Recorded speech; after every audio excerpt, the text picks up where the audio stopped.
Sump सभा समाज के हर तबके में संप भाव पैदा हो, इसलिए उन्होंने संप सभा के आदर्श आज भी एकजुटता, प्रेम और भाईचारा की प्रेरणा दे रहे हैं।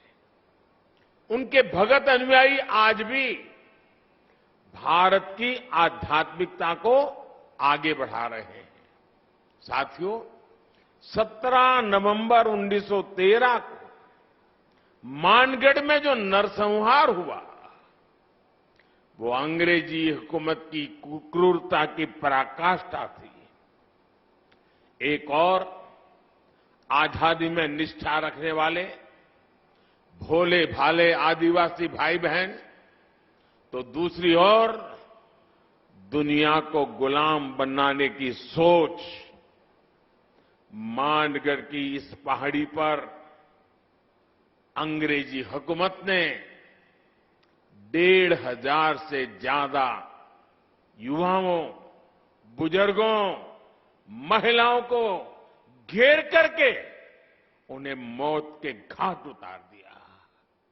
आप कल्पना कर सकते हैं, एक साथ 1,500 से ज्यादा लोगों की जघन्य हत्या करने का पाप किया गया।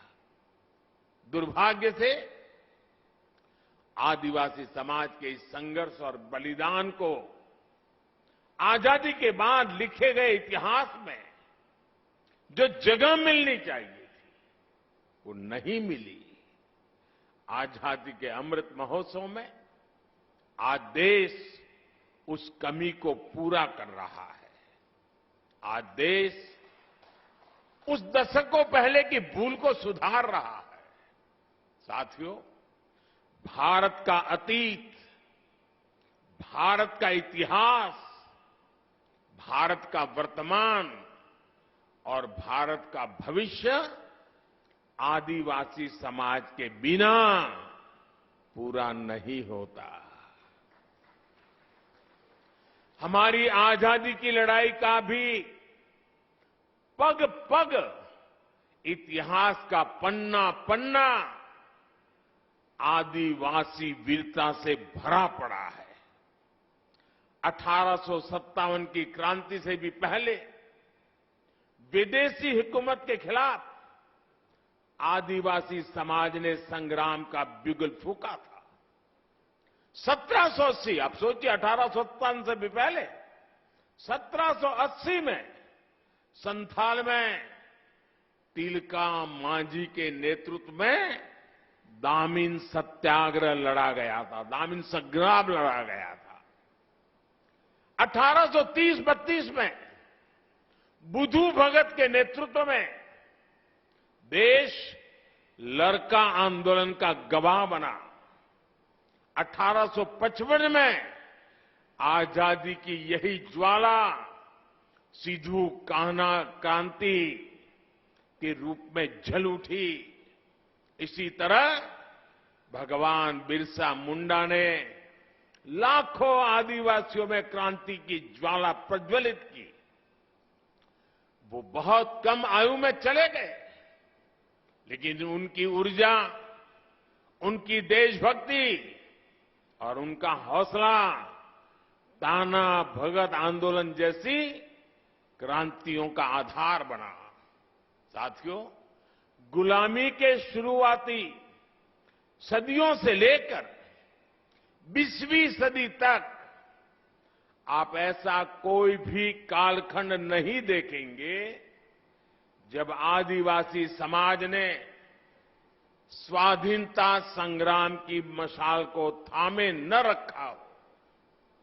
आंध्र प्रदेश में अल्लूरी सीताराम राजू गारू के नेतृत्व में आदिवासी समाज ने रंपा क्रांति को एक नई धार दे दी थी, और राजस्थान की ये धरती तो उससे भी बहुत पहले ही आदिवासी समाज की देशभक्ति की गवाह रही है।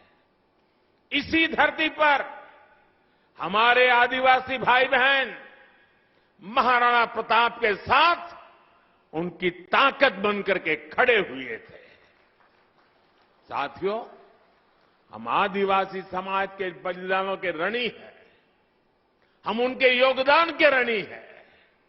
इस समाज के इसने प्रकृति से लेकर पर्यावरण तक, संस्कृति से लेकर परंपराओं तक भारत के चरित्र को सहेजा और संजोया है।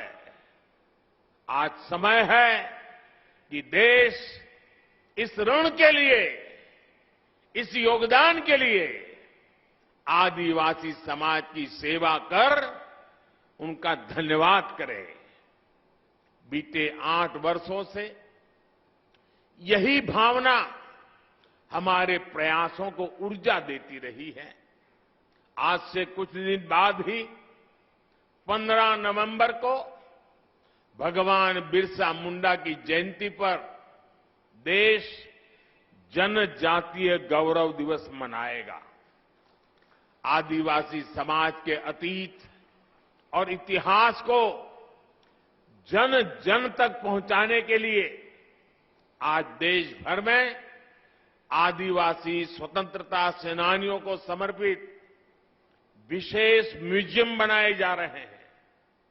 जिस भव्य विरासत से हमारी पीढ़ियां वंचित रह रही थी, वो अब उनके चिंतन का, उनकी सोच का और उनकी प्रेरणाओं का हिस्सा बनेगी।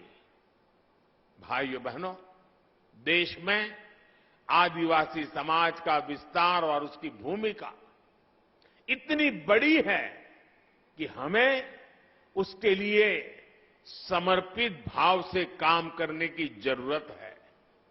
राजस्थान और गुजरात से लेकर पूर्वोत्तर और ओडिशा तक विविधता से भरे आदिवासी समाज की सेवा के लिए आज देश स्पष्ट नीतियों के साथ काम कर रहा है।